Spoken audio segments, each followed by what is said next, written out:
My husband wants me to kick my dying son out of the house and called him a burden, but he discovered that my son owns half of it. When my son Nate got diagnosed with leukemia at 24, he had to move back home for treatment. My husband Carl immediately started complaining. He's an adult. He should figure this out himself. I didn't sign up to live with your grown kid. The house belonged to me from my late husband, but Carl acted like Nate was invading his personal space. This was supposed to be our fresh start together, not a nursing home for your son. Carl would do these passive-aggressive things to make Nate feel unwelcome. He'd cook dinner for just the two of us and tell Nate there wasn't enough food. When Nate was too weak from chemo to make himself something, Carl would say, "Your mother isn't your servant. You have working hands." He'd blast music at 6 in the morning, knowing Nate was nauseated and needed rest.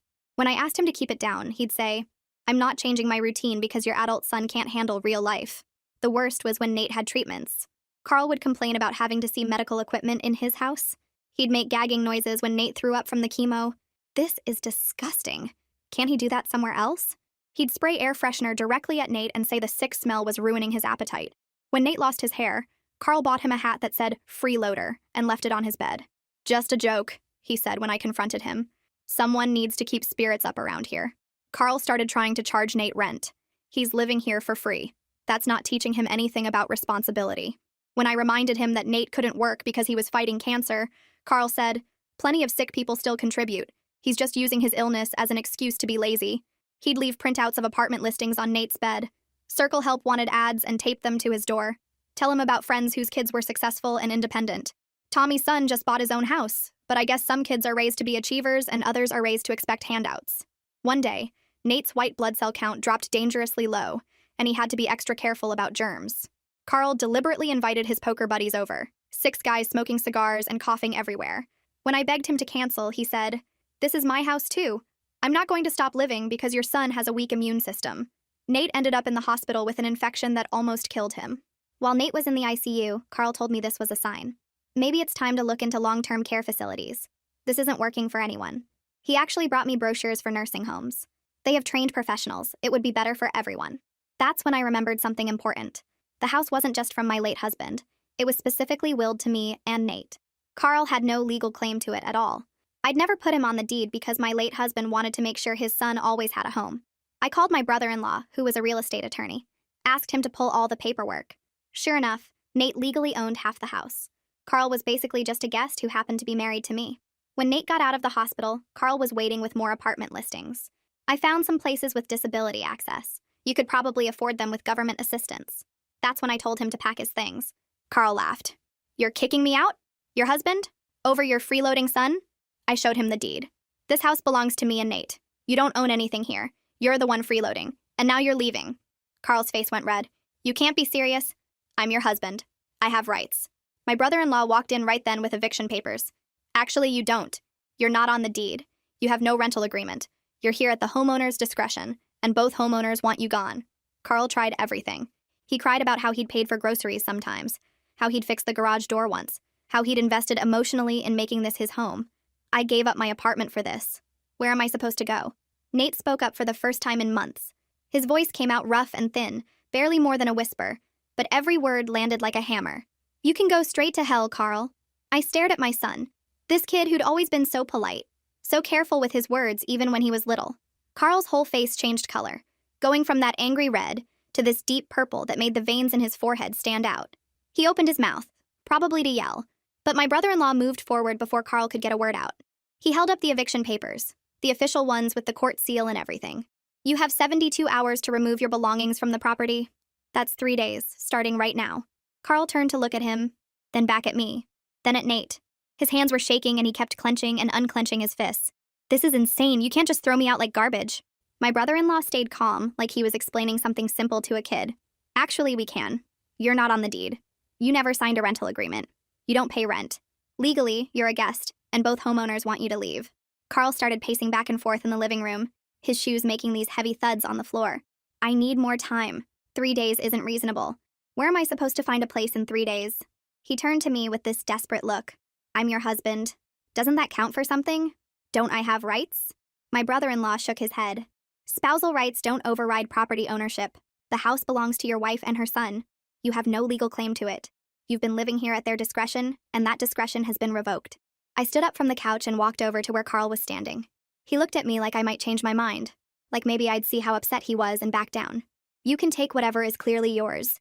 Your clothes, your personal stuff, anything you brought into this house, but anything we bought together stays here because you contributed almost nothing financially over the years. Carl's eyes went wide. That's not fair. I paid for things. I fixed stuff around here. I felt this cold anger settle in my chest, the kind that makes you really clear-headed instead of confused. You fixed the garage door once. That doesn't give you ownership of our furniture. He started to argue, opening his mouth to list off all the things he thought he deserved, but something in my face must have stopped him. Maybe he finally saw that I was done, that no amount of talking or crying or threatening would change my mind. He looked at me for another few seconds, then turned and stomped down the hallway toward the bedroom. Doors started slamming, one after another, and I could hear him muttering under his breath about how ungrateful we were, how he gave up everything for this family, how nobody appreciated him. Nate was still sitting on the couch, and when I walked back over, I saw his hands were shaking.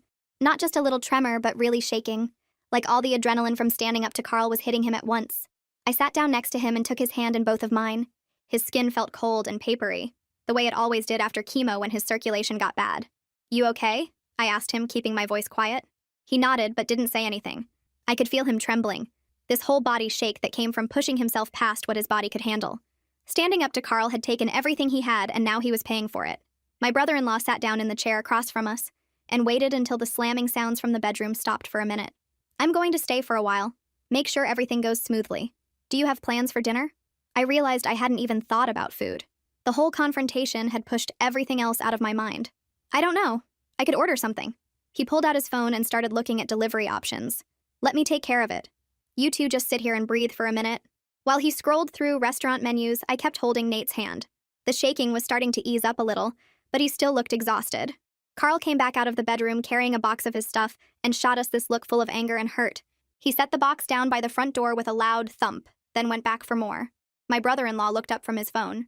"We should probably have a police officer here when he actually moves out, just to make sure everything stays peaceful." I nodded. "Can you arrange that?" He tapped something on his phone. "I'll make some calls tomorrow. We'll schedule it for the third day. Give him the full 72 hours, but make sure he leaves on time." Carl made another trip past us with a laundry basket full of clothes. He was moving fast, angry movements, grabbing things and shoving them into bags without any care. More doors slammed. More muttering about betrayal and ingratitude. My brother-in-law ordered Chinese food from that place on Main Street that Nate used to like before he got sick. When it arrived, we sat at the kitchen table and ate while Carl continued packing in the other room. Nate managed a few bites of rice, which was more than he'd eaten at dinner in weeks. "How are you feeling?" my brother-in-law asked him. Nate put down his fork and looked at his plate. "Tired, but good. Like I should have said something months ago." I squeezed his shoulder. "You said it when it mattered. That's what counts." We spent the rest of the evening planning the next few days. My brother-in-law wrote everything down in his phone, making a list of what needed to happen and when. Call the police department tomorrow morning. Schedule the officer for day 3. Change the locks immediately after Carl leaves. Make sure I had copies of all the legal documents. Check that Carl wasn't trying to take anything that belonged to me or Nate. That night, after my brother-in-law left and Nate went to bed, I lay in the guest room listening to Carl bang around in our old bedroom. He was making as much noise as possible, slamming drawers and dropping things on purpose. But instead of making me anxious like it usually did, the sound just made me feel relieved. Every bang was one step closer to him being gone. I realized I was sleeping better than I had in months, even with all the noise. Just knowing he'd be out of here soon made everything feel lighter, like someone had lifted this heavy weight off my chest that I'd gotten. So used to carrying I forgot it was there. The next morning, Carl showed up at breakfast with red eyes and a crumpled tissue. He sat down across from me and Nate without saying anything at first, just staring at his empty plate. Then he started talking about how he couldn't sleep all night, how he kept thinking about all his mistakes, how he wanted to go to counseling if I'd just give him another chance. His voice cracked on the last part, and he reached across the table like he was going to take my hand. I pulled back before he could touch me. I told him it was too late for counseling, that watching him deliberately put Nate in danger with the poker party wasn't something therapy could fix. That kind of cruelty didn't come from stress or misunderstanding. Nate set down his fork and looked directly at Carl for the first time since the eviction papers got served. He said Carl had months to show basic human decency and chose cruelty every single time, that he was done being treated like a problem in his own house. Carl's face shifted from sad to angry in about 2 seconds. He stood up fast enough that his chair scraped loud against the floor, started saying we were both ungrateful and that he gave up his whole life to be here. My brother-in-law's car pulled into the driveway right then, which cut off whatever else Carl was about to say. Carl grabbed his coffee mug and went back to the bedroom, slamming the door hard enough to rattle the pictures on the wall. The rest of that day felt long and tense. Carl stayed in the bedroom most of the time, only coming out to grab more boxes from the garage or use the bathroom. Every time he walked past us, he'd mutter something under his breath. Not quite loud enough for me to catch the words, but the tone made it clear he was angry. I stayed in the living room with Nate, helping him sort through some of his old college textbooks to pass the time. Nate looked exhausted, dark circles under his eyes and his hands shaking slightly when he tried to lift anything heavy. The confrontation at breakfast had taken more out of him than I realized. Around 3 in the afternoon, Carl came out carrying a box of his clothes and stopped in the doorway. He looked at Nate and said something about how some kids appreciate what their parents do for them, how other kids just take and take until there's nothing left. I stood up and told him to finish packing without the commentary. He laughed this bitter sound and said I'd regret choosing a grown man over my husband, that Nate would probably move out the second he felt better and I'd be alone. Then he'd be the one laughing. Nate didn't respond, just kept his eyes on the book in his lap. I could see his jaw clenched tight, but he didn't take the bait. That seemed to make Carl even angrier. He set the box down with a thump and started listing all the things he'd done for us. Fixed the garbage disposal last year, painted the guest bathroom, bought groceries every other week. Like those basic household tasks somehow balanced out months of psychological torture. My brother-in-law called around 4 to check in. I told him Carl was still packing but getting more aggressive with his comments. He said he'd come by tomorrow morning to make sure everything stayed under control, that I should call the police if Carl tried anything tonight. After dinner, which Carl refused to join us for, Nate had his scheduled chemo appointment coming up the next day. I'd been dreading leaving him alone in the house with Carl even for a few hours. That's when I remembered the home health nurse the hospital had assigned. Her name was Autumn, and she was supposed to start doing regular check-ins this week. I called the nursing service and explained the situation, asked if Autumn could come stay at the house during Nate's appointment instead of her usual afternoon visit. The coordinator said she'd check and called me back 20 minutes later. Autumn had agreed to come at 8 in the morning and stay until we got back from the clinic. The next morning, Autumn showed up right on time. She was probably in her 40s, with short gray hair and this no-nonsense way of walking into the house like she owned it. I explained quickly about Carl packing to leave and how I didn't want Nate alone with him. She nodded once and said she understood completely. Then she positioned herself in the living room where she could see both the front door and the hallway to the bedrooms. Carl came out around 8:30 and stopped when he saw Autumn sitting there. She introduced herself as Nate's nurse and said she'd be staying for a few hours. Carl's face went red, but he didn't say anything. Just grabbed another box and went back to packing. I drove Nate to the oncology clinic, which took about 30 minutes in morning traffic. The waiting room had that chemical smell mixed with air freshener that all medical buildings seem to have. We checked in at the front desk and sat down in the plastic chairs near the window. Nate leaned his head back against the wall and closed his eyes. His skin looked pale under the fluorescent lights, and I noticed his hands were trembling again. A nurse called his name after about 10 minutes, and we followed her back to one of the treatment rooms. The room had 2 big reclining chairs, medical equipment on rolling carts, and cheerful posters about staying positive during treatment. Dr. Sanford came in a few minutes later with Nate's chart. She was a woman in her 50s with kind eyes and gray streaks in her dark hair. She asked Nate how he was feeling, checked his vitals, and looked over his recent blood work results. Then she turned to me and asked how his recovery environment was going at home. I hesitated for a second, not sure how much to share. But then I figured his doctor should know about major stress factors. I explained that we were removing a significant source of stress from the household, that my husband had been making Nate's recovery much harder and was now moving out. Dr. Sanford nodded slowly and said something that surprised me. She said emotional stability could genuinely impact treatment outcomes. That stress hormones affect the immune system, and creating a peaceful environment wasn't just about comfort.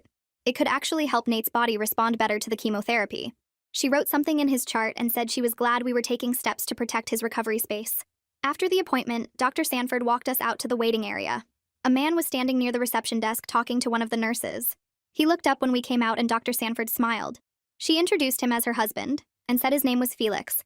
He worked as a hospital social worker in the building next door.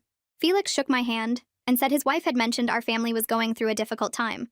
He asked if I'd considered joining a support group for caregivers of cancer patients. I admitted I hadn't really thought about it. Felix pulled out a business card and wrote something on the back. He said many caregivers face relationship strain during treatment, that I shouldn't feel alone in choosing my child's well-being over my marriage. The support group met every Thursday evening in the hospital's community room. He said I might find it helpful to talk with other people who understood the impossible choices cancer forces families to make. I took Felix's card and thanked him for thinking of us. He told me the support group had helped a lot of families through similar situations. Dr. Sanford squeezed my shoulder and said she was proud of the steps we were taking to protect Nate's recovery. We drove home in comfortable silence, and I noticed Nate looked more relaxed than he had in weeks. The tension that usually lived in his shoulders seemed lighter somehow. When we got back to the house, Carl's truck was gone from the driveway. I felt something loosen in my chest that I hadn't realized was wound so tight. Autumn met us at the door and said Carl had finished loading his things about an hour ago. She mentioned he tried to take some kitchen appliances that were clearly mine, but she stopped him and made him put them back.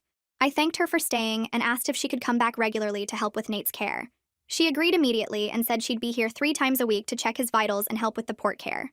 After Autumn left, Nate and I just stood in the living room looking around. The house felt different already, like we could finally breathe in our own space. That night, we ordered pizza from Nate's favorite place, the one Carl always said was too greasy and refused to eat. We set up in the living room with the medical equipment right there in plain sight, something Carl would have complained about endlessly. Nate picked a movie he'd been wanting to watch, and we didn't worry about the volume or whether the light from the TV would bother anyone. I watched my son laugh at something on screen, really laugh, and realized I hadn't heard that sound in months. The simple act of relaxing in our own home without walking on eggshells felt almost strange. Over the next week, I threw myself into making the house a real recovery space for Nate. I moved furniture in his room so he could reach everything he needed without getting up too much. His medications went into a proper organizer with alarms so we wouldn't miss doses. I planned meals around his nausea patterns, keeping bland foods ready for bad days, and his favorites available when he felt better. The spare bedroom became a quiet space where he could rest when the living room felt too bright or loud. I bought blackout curtains and a white noise machine. Small things that Carl would have mocked as coddling, but that actually helped Nate sleep better between treatments. On Wednesday, Autumn showed up right on time for her first official visit. She checked Nate's blood pressure, temperature, and oxygen levels while asking him questions about his symptoms. Then she examined the port in his chest where the chemo went in, cleaning around it carefully and checking for any signs of infection. While she worked, she commented that Nate seemed much more engaged than during her first visit. His answers were longer, his eye contact better. I explained about Carl moving out and how the stress level in the house had dropped dramatically. Autumn nodded, like this made perfect sense, and said she'd seen it before with other patients. Toxic family members could genuinely impact recovery outcomes. Friday afternoon, someone knocked on the door, and I opened it to find a young woman about Nate's age holding a shopping bag. She introduced herself as Chloe, Nate's friend from college. I remembered her from before Nate got sick, but I hadn't seen her since his diagnosis. Chloe explained that she'd wanted to visit earlier, but Carl had made her feel so unwelcome the one time she tried that she'd been afraid to come back. She'd called Nate yesterday, and he told her Carl was gone, so she hoped it was okay to stop by now. I invited her in immediately, and Nate's whole face lit up when he saw her. Chloe pulled board games out of her bag and spread them across the coffee table. For the next 3 hours, I heard Nate laughing and joking with his friend, sounding more like his old self than he had in months. Chloe treated him completely normally, teasing him about bad game moves and arguing over rules, not tiptoeing around his illness like he was made of glass. When she left, she hugged him carefully and promised to come back soon. Nate was smiling as he headed to his room for a nap, and I felt grateful that Carl's absence was letting his friends back into his life. My phone buzzed that evening with a text from Carl. It was a long message about how sorry he was, how he'd been under so much stress, how he wanted to work things out. I deleted it without responding. An hour later, another text came through, this one angry, calling me selfish for choosing Nate over our marriage. Then another apology. Then one calling me manipulative. The messages kept coming, swinging wildly between remorse and blame. Finally, one came through calling me a witch who had turned his stepson against him, and I'd had enough. I blocked Carl's number and felt relieved when my phone went quiet. The next morning, Matthew called. He apologized again for his brother's behavior and said Carl was staying with him temporarily while looking for his own place. Matthew's voice sounded tired as he explained that Carl complained constantly about being the victim, showed no real understanding of why we'd kicked him out. According to Matthew, Carl was telling everyone that Nate had manipulated me into choosing him over my husband. I thanked Matthew for everything he'd done to help with the move, but I told him I needed space from anything Carl-related right now. Matthew understood completely and said he'd only reach out if there was a genuine emergency. 2 days later, Nate had his next round of chemotherapy scheduled. I drove him to the hospital early in the morning, and the treatment hit him harder than the previous one had. By the time we got home, he was pale and shaking, barely able to walk from the car to his room, but having a peaceful home made such a difference in his recovery. I could play soft music without worrying about Carl complaining. I kept the lights dim throughout the house. I focused entirely on Nate's comfort, bringing him water and crackers, helping him to the bathroom, sitting with him when the nausea got bad. There was no one making gagging noises or spraying air freshener or commenting about how disgusting it all was. Just quiet support and care. A week after that treatment, we went back to Dr. Sanford's office for blood work results. She looked over the numbers carefully before telling us that Nate's white blood cell count was improving. He wasn't out of danger yet, and the treatment still had a long way to go, but the progress was genuine and encouraging. Dr. Sanford emphasized how important it was to maintain the low-stress environment we'd created. She said emotional stability affected the immune system in measurable ways, and removing Carl from the house had likely contributed to Nate's improved numbers. The next day, Felix called to check in on us. He asked how we were managing financially with all the medical bills piling up. I admitted it was getting scary, that I was worried about being able to afford Nate's medications on top of everything else. Felix said he'd been looking into some options and thought he could connect us with a financial assistance program through the hospital. He walked me through the application process over the phone, and by the end of the call, he'd submitted everything we needed. 3 days later, Felix called back to say we'd been approved. The program would cover a significant portion of Nate's medication costs going forward. I hung up the phone and cried with relief, overwhelmed by the kindness of people who barely knew us but wanted to help anyway. Requested Reds is on Spotify now. Check out link in the description or comments. The caregiver support group met in a church basement every Tuesday evening. I walked in nervous, not sure what to expect, and found about 15 people sitting in a circle of folding chairs. A woman named Patricia ran the group and welcomed me warmly, asking me to share my story when I felt ready. I listened to other parents talk about their kids going through cancer treatment. One father described his teenage daughter's bone cancer and how exhausting the hospital stays were. A mother talked about her son's brain tumor and the constant worry that came with every scan. Several people mentioned relationship strain with their partners, and I realized Carl's behavior wasn't completely unique, though his cruelty seemed more extreme than most. One man said his wife couldn't handle seeing their child sick and spent most evenings at her sister's house. Another woman mentioned her husband drank more during their daughter's treatment and became distant. The common thread was partners who couldn't cope and made everything harder instead of being supportive. When Patricia asked if I wanted to share, I told them about Nate's leukemia and about kicking Carl out of the house. The group listened quietly as I explained how Carl had made Nate feel unwelcome in his own home, how he'd endangered Nate's life with the poker party, how he'd suggested nursing homes while Nate was in the ICU. A woman named Jennifer spoke up after I finished. She said she divorced her husband 2 years ago during her daughter's treatment because his stress and complaints made everything worse. Her voice was steady as she explained it was the hardest decision she ever made, but absolutely the right one. Her daughter was in remission now, and Jennifer said removing that toxic stress from their home had helped both of them heal. She looked directly at me and said I'd done the right thing, that protecting my son was what mattered most. Other people nodded, and several shared similar stories of having to choose between their sick child and an unsupportive partner. I left that meeting feeling validated in a way I hadn't expected, knowing other parents understood exactly why I'd made the choice I did. At home, Nate and I started building new routines together. We'd have coffee in the kitchen each morning when he was feeling okay, sitting at the table and talking about nothing important, just enjoying the quiet peace of the house. Afternoon rest periods became standard when his energy dipped, and I'd make sure the house stayed quiet so he could actually sleep without Carl's music or complaints. Evening card games became our favorite activity when his nausea was manageable. We'd play rummy or poker for hours, keeping score on a notepad and laughing at our terrible hands. The rhythm felt natural and healing in ways I hadn't experienced since before Carl moved in. Nate commented one evening that he'd forgotten what it felt like to relax in his own home, to not constantly brace himself for the next cruel comment or passive-aggressive action. I realized I'd been doing the same thing, walking on eggshells in my own house, always worried about Carl's next complaint or deliberate provocation. Now we could just exist without that constant tension. Chloe started visiting twice a week, usually on Wednesday evenings and Saturday afternoons. She'd bring board games or movies, sometimes cooking dinner for all of us when Nate's appetite was good. The second week she visited, she brought 2 other friends from college who wanted to support Nate. A guy named Ryan and a girl named Sophie showed up with pizza and a stack of video games. They treated Nate normally, joking with him, and including him in conversations without tiptoeing around his illness or treating him like he was fragile. The house filled with young voices and laughter, the kind of energy that had been completely absent during Carl's time here. Carl had preferred oppressive silence, complaining if Nate made any noise or had friends over. Now the living room buzzed with life, and I could see Nate's spirits lift with each visit. He smiled more, engaged more, seemed more like himself than he had in months. My phone buzzed one evening with a notification from Nate's laptop. He'd set up his social media to alert me if Carl tried to contact him, and sure enough, there were 3 messages from Carl in his inbox. The first one talked about how hurt Carl was, how he'd made mistakes but wanted to make things right. The second one asked Nate to convince me to reconsider, saying we were a family and families work through problems. The third one got manipulative, saying Nate must know how much stress Carl was under and how unfair it was to kick him out during such a difficult time. Nate blocked Carl immediately when I showed him the messages. He said he wanted me to know what Carl tried so there wouldn't be any secrets or ways for Carl to manipulate either of us separately.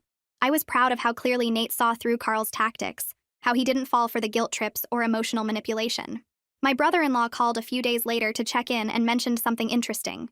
Carl had apparently contacted him about challenging the eviction legally, asking if there was any way to claim rights to the house or force his way back in. My brother-in-law told Carl he had absolutely no legal standing since his name wasn't on the deed. He'd never paid rent and there was no legal agreement giving him any claim to the property. He said pursuing it would be a complete waste of money that Carl would lose, which apparently ended that conversation immediately. My brother-in-law sounded amused as he relayed this, saying Carl seemed genuinely shocked that being married to me didn't automatically give him ownership rights. I thanked him for shutting that down quickly and for continuing to help us navigate the legal side of removing Carl from our lives. I started going through our finances and realized the mess Carl had left behind was worse than I'd thought. He'd maxed out 2 credit cards that had my name on them, spending money on things I never saw or benefited from. The statements showed charges at bars, restaurants, sporting goods stores, all things Carl bought for himself while complaining that Nate was a financial burden. I made an appointment with a financial advisor to figure out how to separate our finances completely and protect my credit from any more damage Carl might try to cause. The advisor was a woman named Linda who specialized in helping people untangle shared finances during separations. She reviewed all our accounts and credit cards, making notes about what was joint and what was separate. Linda explained that since the house was only in my and Nate's names, Carl couldn't claim any equity even though we were still legally married. She said the fact that he'd never contributed to mortgage payments and wasn't on the deed meant he had no financial claim to the property at all. That was a relief to hear confirmed by a professional. Linda helped me start the process of removing Carl from the joint credit cards and closing the accounts he'd maxed out. She also suggested I pull my credit report to make sure Carl hadn't opened anything else in my name without telling me. I started researching divorce procedures that evening, reading about what was required in our state and how long the process typically took. Linda had mentioned that I should wait until Nate's health was more stable before filing, since divorce proceedings could be stressful, and I needed to focus my energy on Nate's recovery right now. But knowing the information and having a plan made me feel more in control of the situation. Nate had a particularly good week, where his energy levels improved noticeably. His nausea was manageable with medication, and he actually felt like eating regular meals instead of just crackers and soup. We took short walks around the neighborhood in the early evening when the air was cooler. The first walk was just to the end of our block and back, but by the end of the week we were making it around the whole block without him needing to stop and rest. During one of these walks, Nate said he'd forgotten what it felt like to be relaxed in his own home, to not constantly feel like he was intruding or being judged. He said the difference in his stress levels was huge, that he could actually focus on getting better, instead of managing Carl's hostility on top of managing cancer. I squeezed his hand and told him that's exactly what I wanted, for him to be able to heal without additional burdens. We had an appointment with Dr. Sanford at the end of that good week. She reviewed Nate's latest blood work and examined him carefully, asking detailed questions about his symptoms and energy levels. After reviewing everything, she said she wanted to adjust his treatment protocol based on his improved response to the chemotherapy. The current drugs were working better than she'd initially projected, and his body was tolerating them well. She explained the adjustments she wanted to make and what we could expect in terms of side effects and recovery time. Then she looked at both of us and said she was cautiously optimistic that we were seeing real progress. Her exact words were that the leukemia was responding to treatment in encouraging ways, though she reminded us that this was a marathon and not a sprint. There would be months more of treatment ahead, possibly years of maintenance therapy, but the trajectory was good. Nate and I left that appointment feeling hopeful for the first time since his diagnosis, like maybe we really could beat this thing. The next afternoon, Travis stopped by while I was checking the mail. He shifted his weight from foot to foot, looking uncomfortable about whatever he needed to say. He mentioned he'd seen Carl's car drive past the house twice in the past week, both times going really slow, like he was checking to see who was home. I thanked Travis for telling me and went inside to call the police non-emergency line. The woman who answered took down all the information about the drive-bys and Carl's previous eviction. She said they'd create a report to start a paper trail in case Carl tried anything worse later. Having it documented made me feel slightly better, like we had some protection if things got bad. 2 days later, the officer who'd supervised Carl's move called to check in. He asked if Carl had tried to contact us or come back to the property. I told him about the drive-bys Travis witnessed. The officer suggested I said I wanted to wait and see if Carl would stop on his own first, that maybe he just needed time to accept the situation. The officer said that was my choice, but to call immediately if Carl approached the house or tried to contact either of us directly. Autumn came for her regular visit that Thursday morning. She took Nate's blood pressure and temperature, checked his port site, and asked her usual questions about symptoms and medication side effects. While she was packing up her supplies, she commented that Nate seemed different lately, more engaged and positive than during her first few visits. She said she'd worked with cancer patients for 15 years and could tell when someone's mental state improved. Autumn explained that positive mental health genuinely helped physical recovery from cancer treatment, that stress and depression could actually make side effects worse and slow healing. She shared a story about another patient whose cancer responded better to treatment after his family removed a toxic girlfriend from his life. The difference in his recovery speed was dramatic once he wasn't dealing with constant emotional abuse on top of fighting the disease. That evening, I sat down at my computer and searched for support groups for parents of adult children with cancer.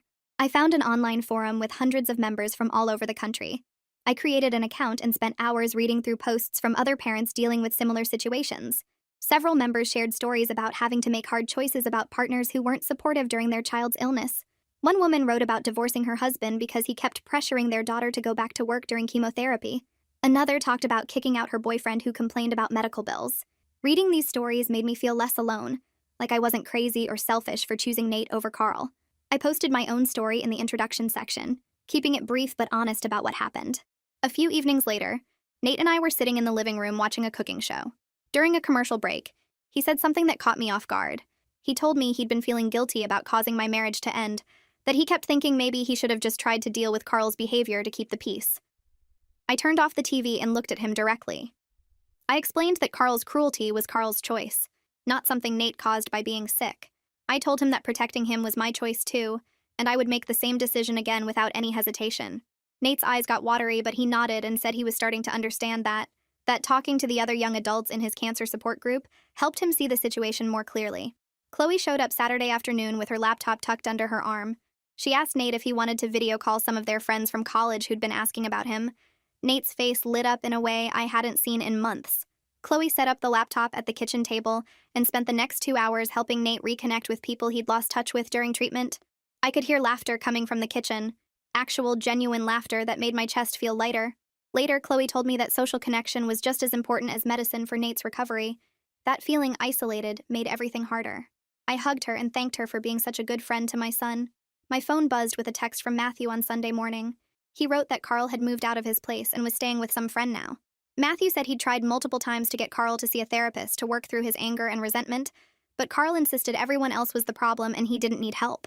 Matthew apologized again for his brother's behavior and said he hoped Nate was doing better. I texted back a brief thank you and left it at that.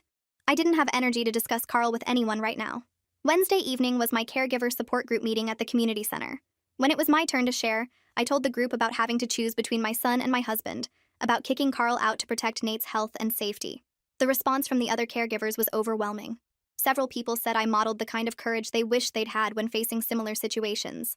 One father said he let his wife's negativity poison his daughter's recovery environment and regretted it deeply. Another mother said she was currently struggling with a partner who resented her son's illness, and hearing my story gave her strength to consider making changes. Walking out of that meeting, I felt validated in a way I desperately needed. Thursday afternoon brought news that made everything feel worthwhile. Dr. Sanford called me into her office after examining Nate. She pulled up his latest scan results on her computer screen and pointed to several areas. The leukemia was responding to treatment better than she'd projected initially. The cancer markers in his blood were dropping faster than expected, and the bone marrow biopsy showed significant improvement. She was careful to say we weren't done yet, that Nate still had months of treatment ahead, and we needed to stay vigilant. But this was genuinely good news, the kind of progress that gave real hope for long-term remission. That night felt like a celebration was actually appropriate for once. Nate requested his favorite restaurant, a Thai place that made this coconut curry he'd been craving for weeks. I ordered delivery, and we set the table with real plates instead of eating from containers. We talked carefully about future plans, not wanting to jinx anything, but allowing ourselves to hope for the first time in months. Nate mentioned maybe going back to finish his degree once he was in remission. I talked about the vegetable garden I wanted to plant in the spring. We didn't make any concrete promises to the universe, just let ourselves imagine a future where cancer wasn't the center of everything. I scheduled an appointment with a divorce attorney the following week. The office was downtown in a plain brick building with worn carpet and fluorescent lights that hummed. The attorney was a woman in her 50s who looked tired but competent. She pulled out a yellow legal pad and asked me basic questions about the marriage. How long we'd been married, whether we had kids together, what assets we shared. I explained that we'd been married 3 years, no children together, and the house belonged to me and my son from my first marriage. She nodded and made notes. She asked about bank accounts, and I told her we had one joint checking account that Carl used for groceries sometimes, but my main accounts were separate. She said that would make things easier. She explained the divorce process in straightforward terms, no legal jargon that would confuse me. I'd need to file a petition, serve Carl with papers, wait through a mandatory separation period. Since we had no shared property and no kids, the whole thing should take about 6 months if Carl didn't fight it. She asked if I thought he would contest the divorce. I said probably not, since he seemed more interested in playing victim than actually fixing anything. She wrote that down too. The consultation lasted 40 minutes and cost $200, but I left feeling like I finally had a clear path forward instead of just existing in this weird limbo. The attorney brought up something I hadn't considered. She said Carl's documented harassment of my son, combined with the eviction circumstances, would work strongly in my favor if Carl tried to claim spousal support or any financial settlement. I'd brought copies of the eviction papers and some text messages where Carl complained about Nate being a burden. She looked through everything carefully and said this created a clear pattern of behavior that no judge would reward. She mentioned that deliberately endangering a cancer patient by inviting sick people into the home could even be considered reckless endangerment in some contexts. I felt this huge sense of relief wash over me. All those months of documenting Carl's cruelty, keeping records of his behavior, noting down the worst incidents, it wasn't just my hurt feelings or overreaction. It was actual evidence that protected me legally. She made copies of everything I brought and added them to my file. She said to keep documenting anything Carl tried going forward, any contact attempts or harassment, because it would only strengthen my case. I walked out of that office feeling lighter than I had in months, knowing I had real legal protection instead of just hoping Carl would leave us alone. Travis stopped me in the driveway a few days later while I was getting the mail. He mentioned casually that he hadn't seen Carl's car drive by in about 2 weeks now. I realized as he said it that I'd stopped watching for Carl constantly. For the first few weeks after the eviction, I'd been jumping at every car sound, checking the windows whenever I heard an engine, keeping my phone close in case Carl showed up and caused problems. But somewhere along the way, that hypervigilance had faded without me noticing. I wasn't constantly braced for confrontation anymore. I could sit in my living room without watching the street. I could focus on Nate's care without part of my brain always scanning for threats. Travis said he'd keep an eye out anyway, just to be safe, but it seemed like Carl had finally accepted he wasn't welcome here. I thanked him for watching out for us and went back inside. The house felt different now, safer somehow, like we could actually relax instead of constantly preparing for the next attack. That evening, I realized I'd gone the whole day without thinking about Carl once, and that felt like progress. Autumn showed up for her regular check on Nate with a folder of information she'd printed out. She said she'd been talking to some colleagues at the hospital about resources for young adults with cancer, and they'd mentioned a support group that met twice a month specifically for people in their 20s dealing with cancer treatment. The group was facilitated by a social worker and met at the community center near the hospital. She thought Nate might benefit from meeting people his own age who understood what he was going through, since most cancer support groups skewed older and had different concerns. I brought the information to Nate after Autumn left. He looked through the flyer without much enthusiasm at first. He'd gotten used to isolation during treatment, pulling away from friends who didn't understand and couldn't relate to suddenly being sick at 24. But I pointed out that these would be people who got it, who were living the same reality he was. He said he'd think about it. 2 days later, he asked if I could drive him to the next meeting. I felt hopeful that he was willing to try, that he wanted to connect with people again, instead of just retreating further into himself. The young adult cancer group met on Thursday evenings in a conference room at the community center. I drove Nate to his first meeting and waited in the parking lot, giving him space but staying close in case he needed to leave early. He was in there for 90 minutes. When he came out, his face looked different, more open than it had been in months. On the drive home, he told me about the people he'd met. There was a woman his age who'd finished treatment for lymphoma 2 years ago and was back in college now. A guy who'd had bone cancer and lost part of his leg, but was training for a marathon on a prosthetic. Another woman currently in treatment like Nate, who talked about her plans to travel once she hit remission. Hearing their stories, seeing people who'd survived and were building real lives after cancer, gave him something the doctors couldn't provide. It was proof that life could continue, that this disease wasn't a death sentence, that he could have a future beyond hospital rooms and chemo schedules. He said he wanted to go back to the next meeting. I felt grateful to Autumn for bringing us that information, for thinking about what Nate needed beyond just medical care. Nate went to 3 more meetings over the next month and a half. Each time he came home a little more energized, a little more hopeful about his future.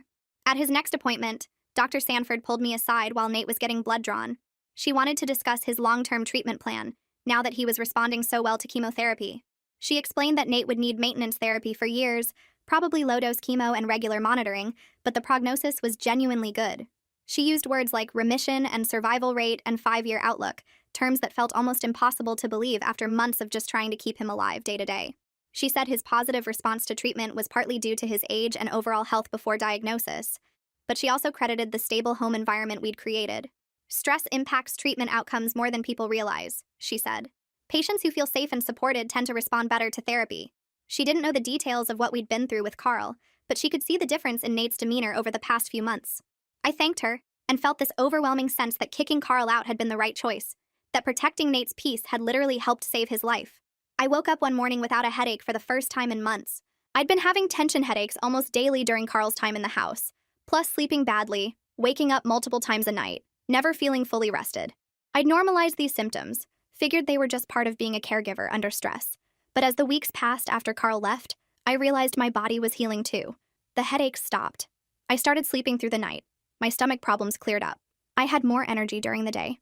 My own health had been suffering under the constant stress of managing Carl's hostility while caring for Nate, and I hadn't even fully recognized how bad it had gotten.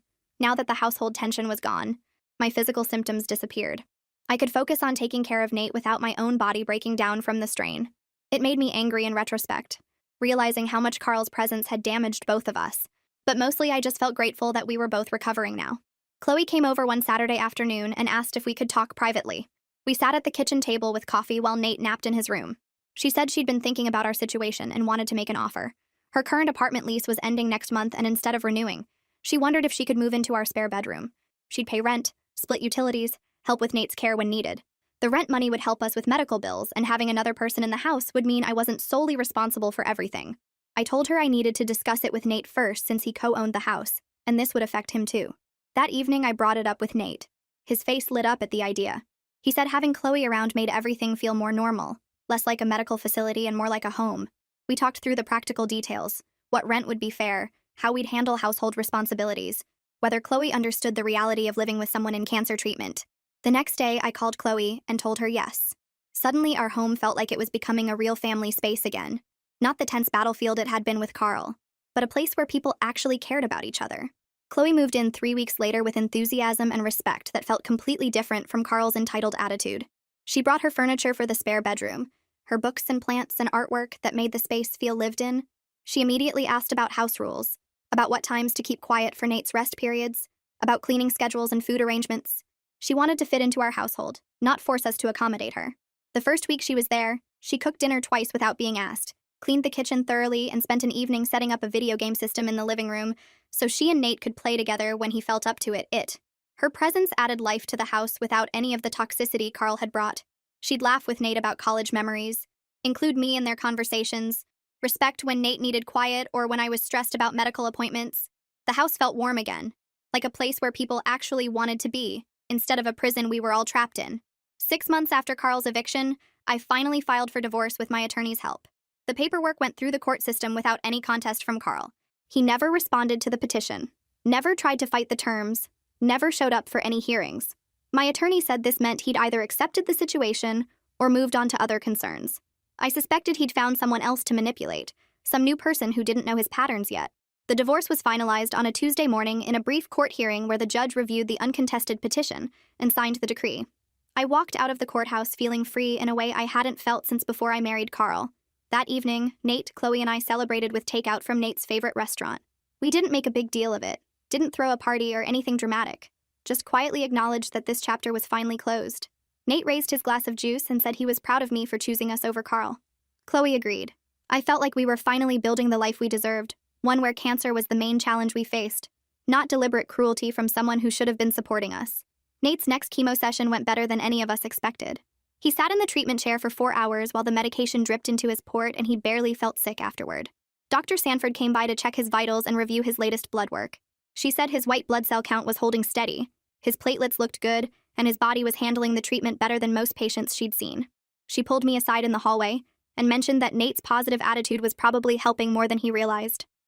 Stress weakened the immune system, and removing Carl from our home had eliminated a major source of daily stress. She said she'd seen patients turn around completely once toxic people left their lives, and Nate seemed to be following that pattern. I felt relief wash over me knowing we'd made the right choice. When we got home that evening, Nate actually had enough energy to help me make dinner.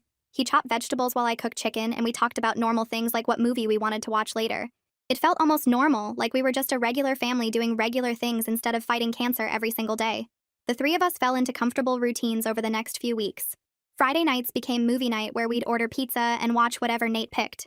Chloe always made popcorn with extra butter, and we'd pile blankets on the couch and just relax together. Sunday mornings meant breakfast together at the kitchen table. Chloe would make pancakes, I'd cook eggs and bacon, and Nate would set the table and pour orange juice. We'd sit there for hours sometimes, just talking and laughing about nothing important. The house felt warm and alive in ways it never had when Carl lived here. There was no tension hanging in the air, no walking on eggshells, no wondering when the next cruel comment would come. Chloe fit into our little family perfectly. She respected Nate's need for quiet when he felt sick. She helped with cleaning without being asked, and she made both of us laugh when we needed it most. Having her there meant I wasn't carrying everything alone anymore, and Nate had someone his own age to talk to about normal things.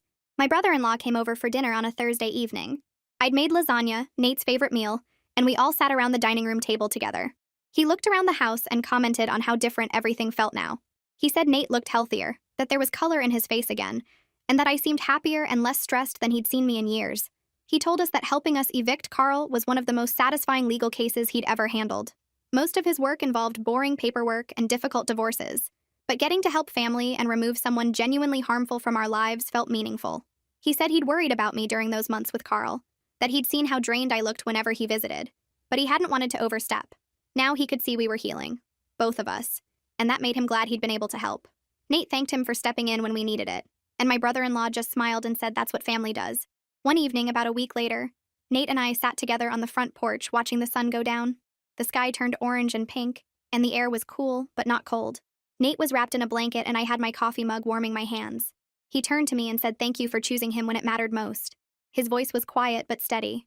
I felt tears start to form, but I blinked them back and told him there was never really a choice to make. Protecting your child is what love looks like, and I was grateful we both got to heal together in the home that was always meant to be ours. He nodded and looked back at the sunset. We sat there in comfortable silence for a while, just being together. His next treatment was scheduled for the following week, and Dr. Sanford had mentioned that if his numbers kept improving, we might be looking at genuine hope for remission. Our family looked different now than it had a year ago, smaller but stronger, and we were facing the future together with real hope instead of just survival. Well, that's another inspiring disaster wrapped up. If you made it to the end, you clearly enjoy watching chaos unfold. Subscribe and let's keep making bad choices together.